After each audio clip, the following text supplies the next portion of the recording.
जो दूसरी जुज़ है इसकी भी हमने डोमेन रेंज फाइंड करनी है।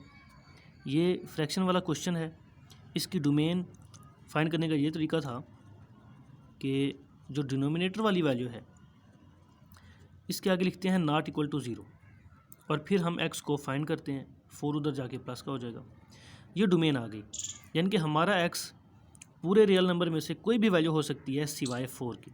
तो इसको लिखेंगे domain is equal to all real number except 4। जो रेंज है, रेंज फाइंड करने का एक तरीका हमने एक्सरसाइज 1.1 के जो क्वेश्चन नंबर 4 है उसमें सीखा था। अब जो रेंज हम फाइंड करें ये एक और तरीके से फाइंड कर रहे हैं। इसमें हम क्या करेंगे, ये जो हमारा क्वेश्चन है इसको y के इक्वल ऐड करना है, y is equal to x minus 1 x minus 4। हमें मालूम है कि जो x में हम पुट करते हैं, जो हमारी इनपुट होती है वो डोमेन कहलाती है, और इनपुट से जो हमें आउटपुट मिलती है, जो हमारा आंसर होता है y का, वो हमारी रेंज होती है। तो अब हम ये करेंगे कि इसमें हमने x को अलहदा करना है इस पूरे सिस्टम में। तो ये x माइनस 4 जो है वो y से जाके मल्टीप्लाई हो जाएगा, ये बन जाएगा y के साथ x माइनस 4 मल्टीप्लाई हो गया, तो ये बन गया कुछ इस तरीके से y इंटू एक्स, ये xy बन गया, y इंटू 4y is equal to x minus 1। जो हमारे पास x वाली वैल्यू है उसको इधर ले आए, तो ये हो जाएगा xy, ये x इधर आके माइनस x हो जाएगा और ये 4y इधर आके प्लस का 4y हो जाएगा। इधर से x कॉमन लें अगर हम, तो ये बनेगा y माइनस 1, प्लस वाली वैल्यू पहले लिख दें, 4y पहले माइनस 1 बाद में।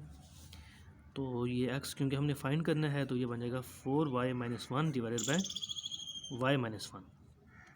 अब रेंज फाइंड करनी है, तो रेंज फाइंड करने के लिए ये जो रकम है इसके आगे लिख दें नॉट इक्वल टू 0 और y फाइंड करें। 1 उधर जाके, जो माइनस का 1 है उधर जाके प्लस का 1 हो जाएगा। तो इसका मतलब है हमारी रेंज, y को हम क्या बोलते हैं, रेंज बोलते हैं। तो हमारी रेंज तमाम रियल नंबर हो सकती है सिवाय 1 के। तो रेंज का आंसर आ गया ऑल रियल नंबर एक्सेप्ट 1। ये था हमारे पास पार्ट नंबर 2। जो पार्ट 3 है उसमें भी हमने डोमेन रेंज फाइंड करनी है। f(x) is equal to 1 divided by x plus 3। तो डोमेन फाइंड करने के लिए इस वैल्यू को के आगे लिखें equal to not equal to 0, 3 उधर जाके माइनस का हो जाएगा। तो हमारी डोमेन क्या है, सारे रियल नंबर सिवाय -3 के, सारे रियल नंबर सिवाय -3 के। और अगर हम रेंज की बात करें तो इसकी रेंज फाइंड जो है, रेंज फाइंड हम कर लेते हैं उसी तरीके से। जो हमारे पास ये वैल्यू है इसको हम y के इक्वल ऐड कर लेते हैं, y is equal to 1 over x plus 3। x plus 3 को इधर भेज दें और y को इस साइड पे भेज दें, x प्लस 3 इधर, y इस साइड पे आ गया। 3 प्लस का उधर जाके माइनस का हो जाएगा, 1 ओवर y, 3 उधर जाके माइनस का हो गया। ठीक है, तो ये हमें अब x की वैल्यू मिल गई है। तो अब हम इसमें अगर देखें y को अलहदा करना चाहें तो y is not equal to, अब क्योंकि अच्छा y is not equal to 0 लिखेंगे। अब इधर तो y के साथ कोई वैल्यू बची ही नहीं है। इससे पहले वाले क्वेश्चन में हमारे पास जो बटे में था y उसमें -1 था, तो -1 उधर जाके +1 हो गया।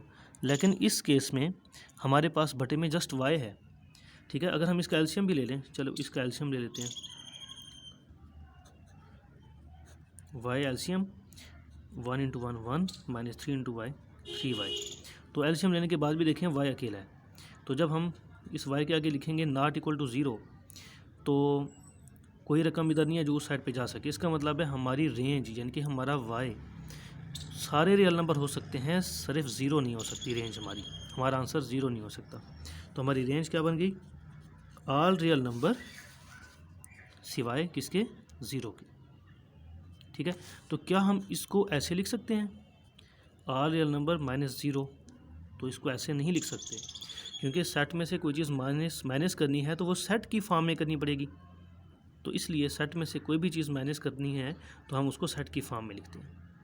ये था क्वेश्चन नंबर 3 का पार्ट 3। आखिरी है हमारे पास क्वेश्चन नंबर 3 का पार्ट 4।